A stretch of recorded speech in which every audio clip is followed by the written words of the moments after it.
संस्थेतील मान्यवरांच्या हस्ते पुष्पगुच्छ देऊन अतिथींचे स्वागत होत आहे।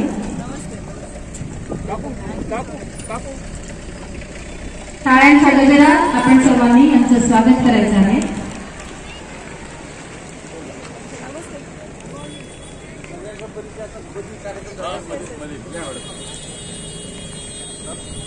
अस्मिता अमित रंजिरे व वनश्री अनिल कांबळे या प्रमुख अतिथी व मान्यवरांना अमर स्मारकाकडे नेत आहे। बिगिनर्स ट्रूप कमांडर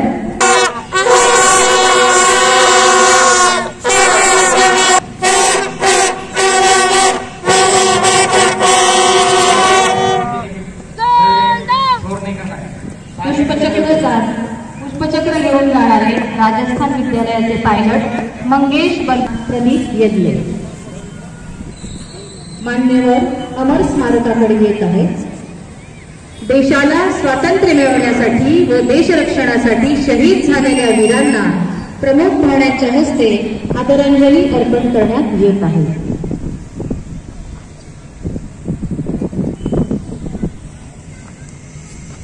रख दिए थे शीश अपना मृत्यु की तलवार पे, तज गए जो वायु शीतल मुंह थपेड़ों में गिरे, आज भी मन चेतना बन वो नजर में है तेरे शत शत प्रणाम।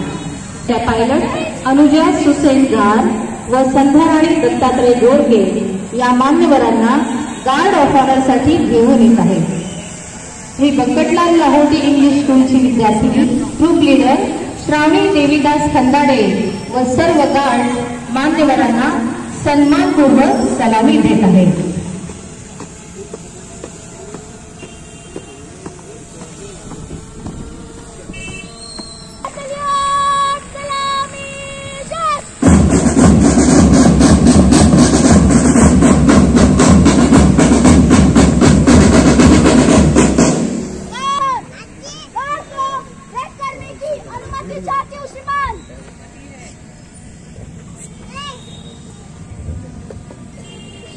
सोमनाथ खुदासे व पायलट कोमल चंद्रकांत गायकवाड या आजच्या कार्यक्रमाच्या प्रमुख पाहुण्या लातूर जिल्ह्याच्या उपजिल्हाधिकारी तथा उपविभागीय अधिकारी श्रीमती कुमुदिनी।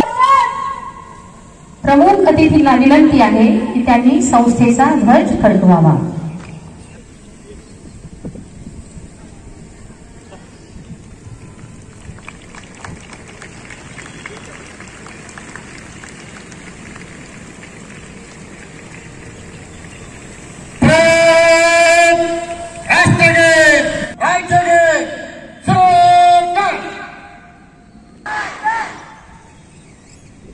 बाकी विद्यार्थी खाली बसून घ्या।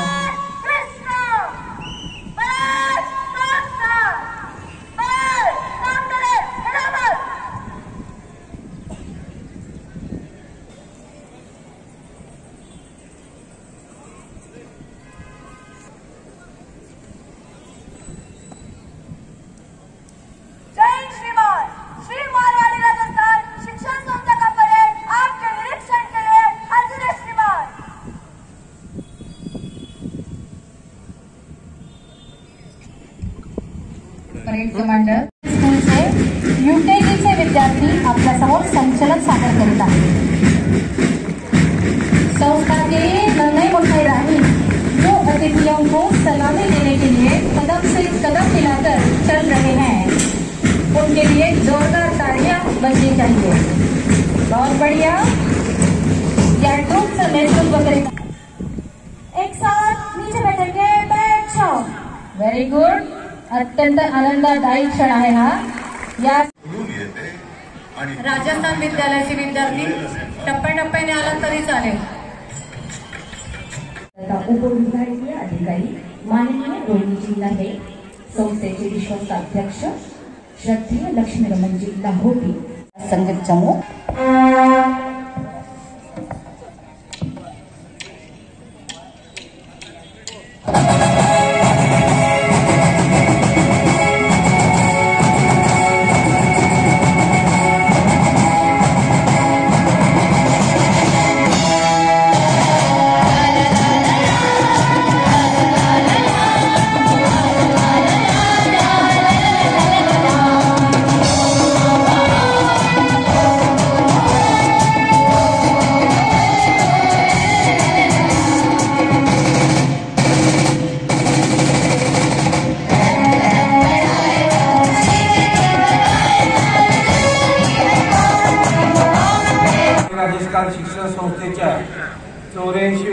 वर्धापन दिन समारंभास उपस्थित अतिथी उपजिल्हाधिकारी तथा उपविभागीय अधिकारी श्रीमती रोहिणी नरे मॅडम, विश्वस्त अध्यक्ष मंडळाचे अध्यक्ष लक्ष्मीरवंजी लाहोटी साहेब, संस्थेचे आमचे धडाडीचे सचिव सन्माननीय आशिष वाजपेयी साहेब, संस्थेचे सर्व कार्यकारी मंडळ, इतर सर्व सदस्य, उपस्थित सर्व निमंत्रित पालक, सर्व सत्कारमूर्ती, सर्व शाळांचे प्रमुख, सर्व शिक्षक शिक्षिका, शिक्षकेतर कर्मचारी आणि सर्व विद्यार्थ्यांचं मी या कार्यक्रमात स्वागत करतो आल्याबद्दल.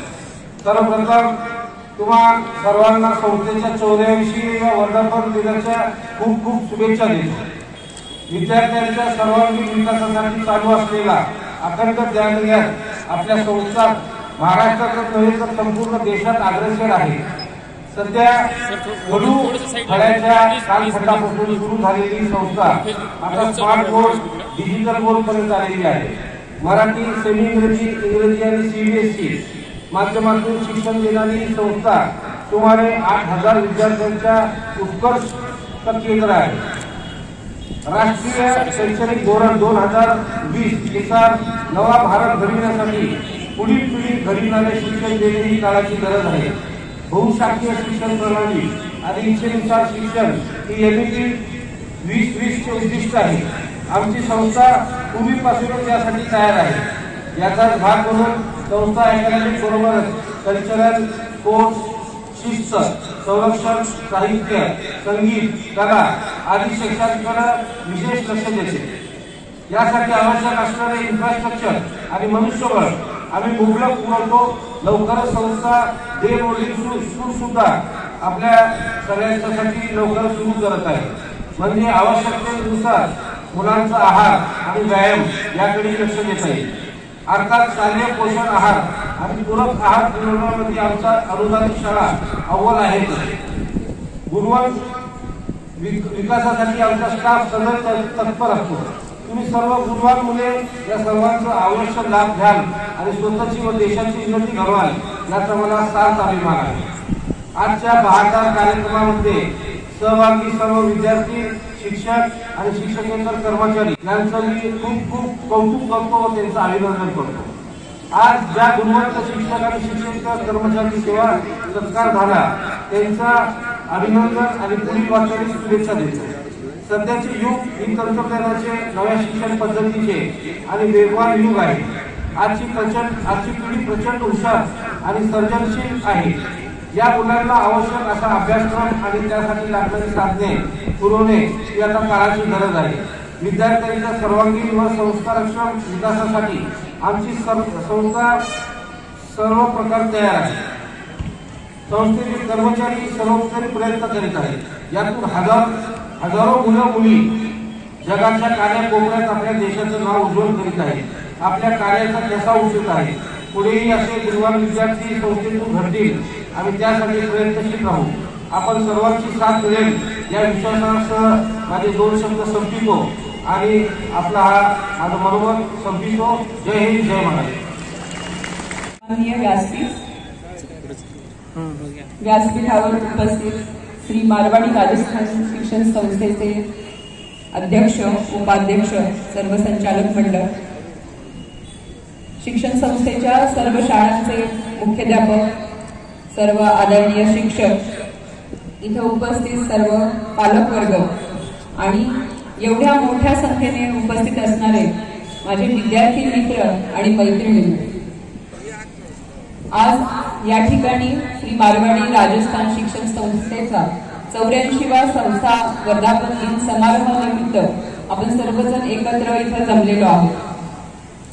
स्वर्गीय पुरणजी लाहोटी सरांनी 84 वर्षापूर्वी एक छोटंसं रोपटं लावलं आणि त्याचा हा वटवृक्ष आज एवढ्या मोठ्या प्रमाणामध्ये पसरलेला आहे. म्हणजे मला इथे येऊन सर खूप भरवल्यासारखं झालं. म्हणजे मला तुम्ही मोटिवेशन म्हणून इथं तुम्ही एक गेस्ट म्हणून आमंत्रित केलं, परंतु इथं प्रवेश केल्यापासून जो संचलनाचा कार्यक्रम झाला सगळ्यांनी तितक्या मतलब मिलिटरी डिसिप्लिन प्रमाणे सर्व विद्यार्थ्यांनी ज्या पद्धतीने इथे संचलन केलं ते पाहून मी खरोखर भारावून गेले. म्हणजे प्रत्येक विद्यार्थिनी जेव्हा सॅल्यूट देण्यासाठी माझ्या समोर येत होती तेव्हा तिच्या चेहऱ्याकडे बघून तिच्याकडनं मला खरं प्रेरणा मिळाली. म्हणजे मोटिवेशन स्पीच मला तुम्हाला देण्याऐवजी तुमचा चेहऱ्याचा आनंद, तुमचा उत्साह हे बघून आज मला या दिनी खूप जास्त प्रेरणा आणि खूप उत्साह मिळालेला आहे. आज आयोजकांचं कौतुक करावं असं वाटेल.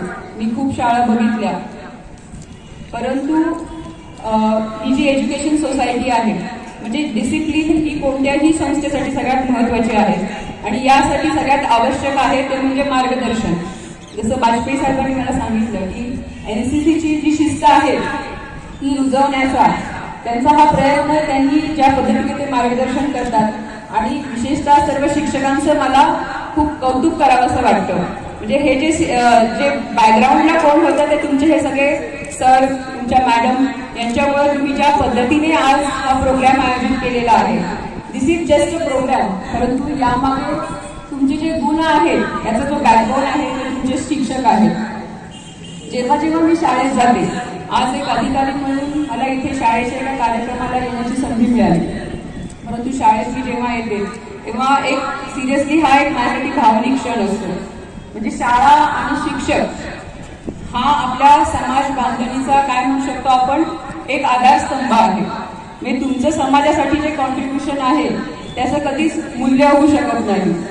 आणि आज मी हा एक प्लॅटफॉर्म तुमच्याशी एक भाषण नाही परंतु एक संवाद साधण्याचा एक माझा प्रयत्न आहे.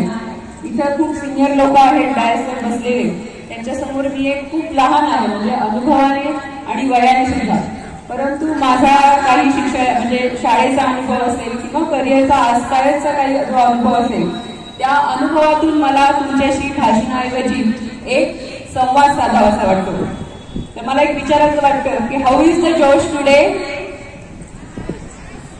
यू हॅव द हाय जोश. म्हणजे तुमचा हाय जोश पाहून मीच खूप प्रफुल्लित झालेली आहे. त्यामुळे एका मोठ्या आवाजामध्ये तुम्ही सगळे सकाळी 7 पासून थंडीमध्ये कुडकुडत मी आवाज ऐकते आहे तुमचा आणि त्याच उत्साहामध्ये तुम्ही सगळेजण बसलेले आहेत. सो हाऊ इज द जोश टुडे. Very good. तर मला तुम्हाला एक विद्यार्थी म्हणजे एक अधिकारी हे सगळं विद्यार्थी विसरून मला तुमच्याशी एक संवाद साधावा असं वाटतो की तुमची जी ही आयुष्यातली वर्ष आहे म्हणजे शाळेची वर्ष जे आहेत 10वी पर्यंतची, हा तुमच्या आयुष्यातला काय टप्पा आहे माहिती का तुम्हाला? तुम्हाला बिल्डिंग ब्लॉक्स माहिती असतात का? बिल्डिंग ब्लॉक्स माहिती आहेत का? लहान मुलं खेळतात ते ब्लॉक्स एकत्र करून ते काहीतरी बिल्डिंग तयार करतात. तसं आपल्या आयुष्यामध्ये पुढे जाऊन कोणी इंजिनियर होईल, कोणी डॉक्टर होईल, कोणी वकील होईल, कोणी टीचर होईल. तर त्या आयुष्याच्या करिअर मधला हा जो 10वी पर्यंतचा जो टप्पा आहे हा तुमचा एक बिल्डिंग ब्लॉक आहे. किंवा एक तुम्हाला पत्त्याचा बंगला माहिती असेल, बरोबर ना? पत्त्याचा बंगला कसा करतात? बरोबर, पिरॅमिड करतो आपण. तर ह्या पिरॅमिडचा जो खालचा जो लेअर असतो, बरोबर, आडवेचे पत्ते असतात ना, ते म्हणजे तुमचे शिक्षक आहेत. ठीक आहे. तर त्यांच्या तो तुमचे आधारस्तंभ आहेत. तो कोसळला, तुमचा पाया कोसळला तर तुमची बिल्डिंग पुढे कशी होणार आहे? होईल का चांगली? तर तुम्ही आज लहान मुलं आहेत म्हणजे 10वी पर्यंतचे आहेत, यू आर व्हेरी यंग. पण मला तुम्हाला सांगायचं आहे की तुमच्या आयुष्यातली ही जी वर्ष आहेत ती खूप महत्वाची आहेत. मी नेहमी सांगते की आपण आयुष्यामध्ये पुढे जाऊन प्रत्येकाचा स्वभाव वेगळा असतो, प्रत्येकाचे गुण वेगळे असतात आणि ते ओव्हर द टाइम काय होत असतात? डेव्हलप होत असतात. तर माणसाचे 2 गुण असतात, एक IQ असतो आणि दुसरा काय असतो? EQ असतो. IQ म्हणजे काय? तुमची बुद्धिमत्ता. आणि EQ म्हणजे काय? तुम्ही किती म्हणजे इमोशनल कोशंट, तुम्ही किती स्ट्रॉंग आहे, तुमचा मानसिक जो बुद्ध्यांक असतो.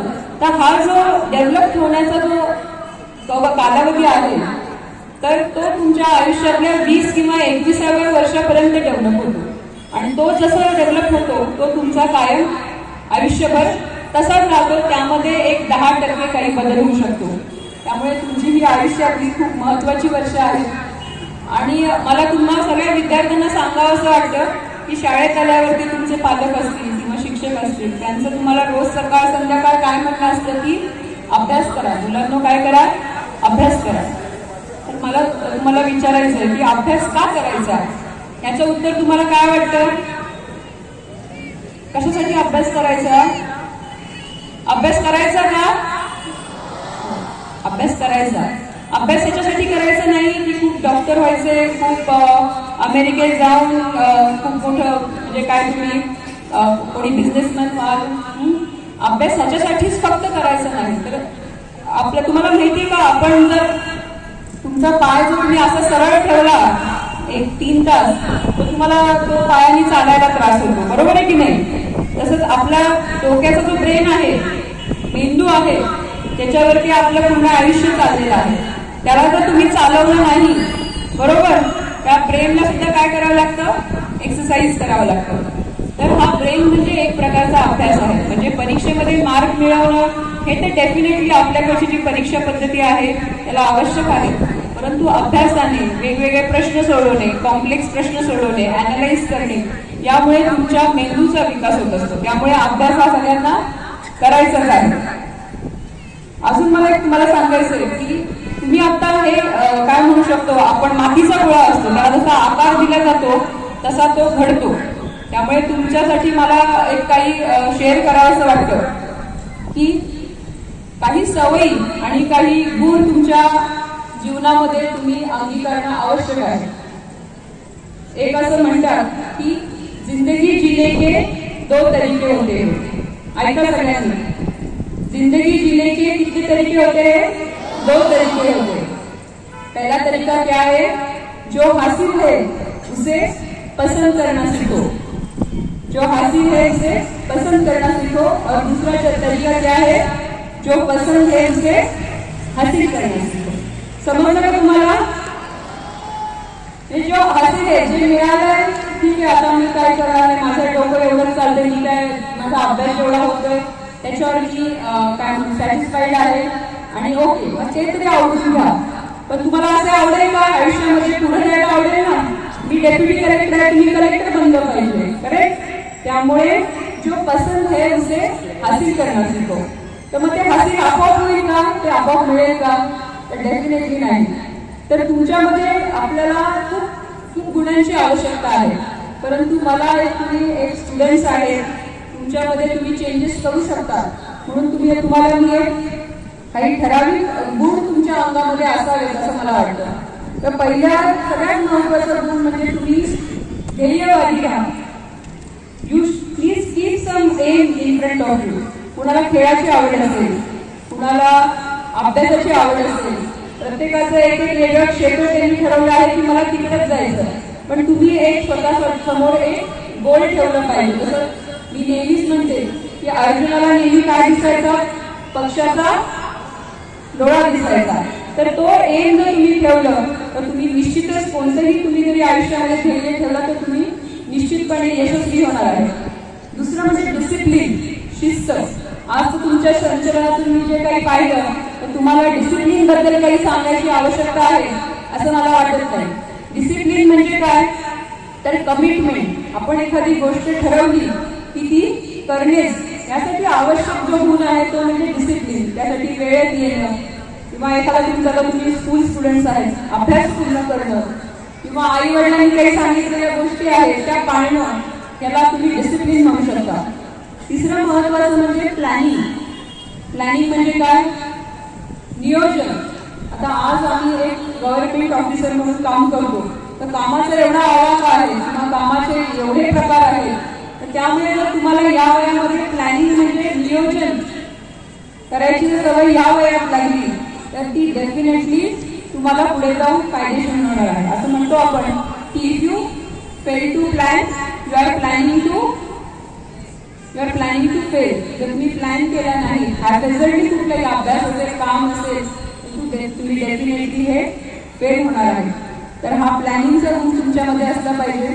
आणि संवाद कौशल्य किंवा ज्याला कम्युनिकेशन स्किल्स म्हणतात. कम्युनिकेशन स्किल्सला सोप्या भाषेत सांगू का काय?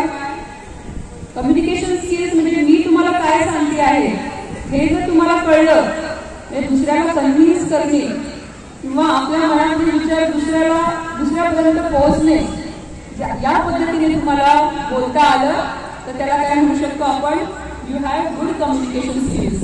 आणि मला तुम्हाला सांगावं असं वाटतं की मी तुमच्यातलीच एक विद्यार्थिनी होते. तालुका प्लेसला पुण्यातल्या राजगुरुनगर एक ग्रामीण भागातला तालुका होता. तुमच्यातलीच एक विद्यार्थिनी होते आणि आज इथे येऊ शकलेले आहेत. म्हणजे संवाद कौशल्य. मी तुमच्यासाठी भाषण करायला गेले. एकदा एक इंग्लिशमध्ये भाषण करायचं होतं. I was in 5th standard. एक महिनाभर त्याची प्रॅक्टिस केली. 4थी पासून मराठी मीडियमची मी विद्यार्थिनी होते, पण त्यांनी शाळेने ठरवलं तरी इंग्लिशमध्ये भाषण करायचं. सगळं पाठ केलं आणि जेव्हा पुढे उभे राहिले मला काहीच आलं नाही. म्हणजे दॅट वॉज द केस की मी रडायलाच लागले. म्हणजे दिस हॅपन्स. परंतु आपण डेफिनेटली त्याच्यामध्ये, आता मी बोलते मराठी बोलते आहे ना, तुम्हाला समजतंय ना, तर आपण आपल्यामध्ये निश्चितपणे बदल करू शकतो. परंतु हे संवाद कौशल्य किंवा कम्युनिकेशन स्किल्स हे खूप आवश्यक आहे. आणि 5वं महत्वाचा गुण म्हणजे पॉझिटिव्ह राहणे. पॉझिटिव्ह राहणे म्हणजे काय? पॉझिटिव्ह म्हणजे काय? तुम्ही म्हणाल की काय सगळं मार्क्स कमी पडले, घरचे बोलतायत आणि मग पॉझिटिव्ह कसं राहायचं? बरोबर, सगळं निगेटिव्ह घडत आहे. तर मला तुम्हाला सांगायचं की मी आता जेव्हा वेगवेगळ्या स्पिरिच्युअल रिडिंग करते किंवा मोटिवेशनल ऑथरची पुस्तक वाचते, तर त्यांचं एक म्हणणं आहे की आपल्या शिक्षण पद्धतीमध्ये आपल्याला बऱ्याच गोष्टी शिकवल्या जातात की कसं गणित कसं सोडवायचं किंवा physics, science, maths, history, geography सगळं शिकवतात. परंतु सगळे लोक हे सक्सेसफुल होत नाही. याचं कारण महत्वाचं आहे की विचार कसा करायचा, हाऊ टू क्रिएट थॉट्स, हे आपल्याला पर्पजफुली कोणी शिकवत नाही. तुम्हाला मी या पॉझिटिव्ह किंवा राहण्याबद्दल सांगते. तुम्ही कोणतीही कृती करता त्याच्या अगोदर काय असतं? विचार असतो. बरोबर, कोणत्याही कृतीच्या अगोदर काय येतो? विचार येतो. आज तुम्ही सगळेजण इथे आलात, कशामुळे आला? तुम्ही विचार केला. विचार कशामुळे केला? तुम्हाला काल शिक्षकांनी तुम्हाला काही सूचना दिल्या असतील. जसा तुमचा विचार तशी तुमची कृती.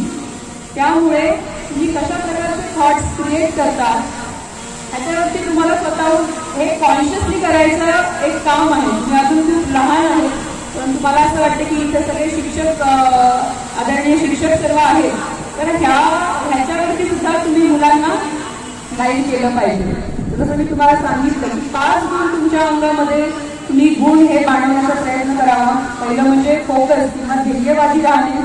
दुसरं म्हणजे अंगामध्ये डिसिप्लिन, शिस्त असणे खूप आवश्यक आहे. तिसरं म्हणजे प्लॅनिंग. कोणतेही काम किंवा अभ्यास करताना सिस्टमॅटिक पद्धतीने मी या वेळेला काम करेल आणि ते पूर्ण करेल, हे प्लॅनिंगची आवश्यकता आहे. कम्युनिकेशन स्किल्सची आवश्यकता आहे. आणि सगळ्यात महत्वाचं म्हणजे पॉझिटिव्ह राहणे. आपल्या आयुष्यामध्ये खूप प्रॉब्लेम्स असतात, बरोबर की नाही? की हा प्रॉब्लेम आहे म्हणजे बऱ्याच, आणि ते जेन्युअन. काही काही मुलांना पुस्तकं घेण्यापासून शाळेच्या शिक्षणाची फी भरेपर्यंत प्रॉब्लेम्स असतात. पण एक खूप चांगलं कोट आहे, ते तुम्ही नक्की आयुष्यात लक्षात ठेवावं की Wien you focus on problems, म्हणजे तुम्ही जर प्रॉब्लेमवर फोकस केला you will have more problems. ठीक आहे ना? तुम्ही जर प्रॉब्लेमवरती फोकस केला तर काय येणार आहे? प्रॉब्लेमच येत राहणार आहे. But Wien you focus on possibilities, Wien you focus on possibilities म्हणजे काय? Solutions. You will have opportunities. तुम्हाला संधी मिळणार आहे. मी तुम्हाला म्हणजे माझं उदाहरण यासाठी सांगते की मी इंजिनिअरिंग झाल्यानंतर मी IT इंजिनियर होते. मी BCS मध्ये 6 वर्ष मी IT अॅनालिस्ट म्हणून काम केलं. परंतु प्रशासकीय क्षेत्रामध्ये येण्यासाठी मला माझ्या घरून म्हणजे माझे मिस्टर आणि माझ्या सासूबाईंनी खूप प्रोत्साहन केलं की आपल्यासारख्या महिलांनी या प्रशासकीय क्षेत्रामध्ये गेलं पाहिजे, जिथे डिसिजन मेकिंग केलं जातं किंवा पॉलिसी मेकिंग केलं जातं. अशा ठिकाणी आपण का नसावं, हा त्यांनी माझ्या मनामध्ये एक थॉट दिला. पण त्यामध्ये माझी मुलगी तेव्हा 2 वर्षाची होती. म्हणजे माझं लग्न झालं होतं, मला एक जॉब मी करत होते, तो सोडून मला हा डिसिजन घ्यायचा होता. तर अशा वेळी मी जेव्हा निगेटिव्ह विचार करायला लागले की माझं उद्या सिलेक्शन नाही झालं किंवा मला हा जॉब सोडल्यावर मला दुसरा जॉब नाही लागला, माझा लहान मुलगी आहे, फॅमिलीच्या रिस्पॉन्सिबिलिटी सोडून हे प्रशासकीय फील्ड किंवा इथं खूप प्रकारे ट्रान्सफर्स असतात, असे खूप खूप चॅलेंजेस आहेत. जर मी तो विचार केला असता तर मी म्हणजे कदापिही शक्य नव्हतं की मी ह्या परीक्षेला बसणं आणि पास करणं. त्यामुळे मला तुम्हाला म्हणायचं की आयुष्यामध्ये प्रत्येकाला खूप वेगवेगळे प्रॉब्लेम आहेत, परंतु मी ह्याच्यातून सोल्युशन कसं काढेल याचा तुम्ही नेहमीच विचार केला पाहिजे. त्यामुळे मी जे तुम्हाला 5 गोष्टी सांगितल्या त्या तुम्ही निश्चितच त्याच्यावरती काम करा.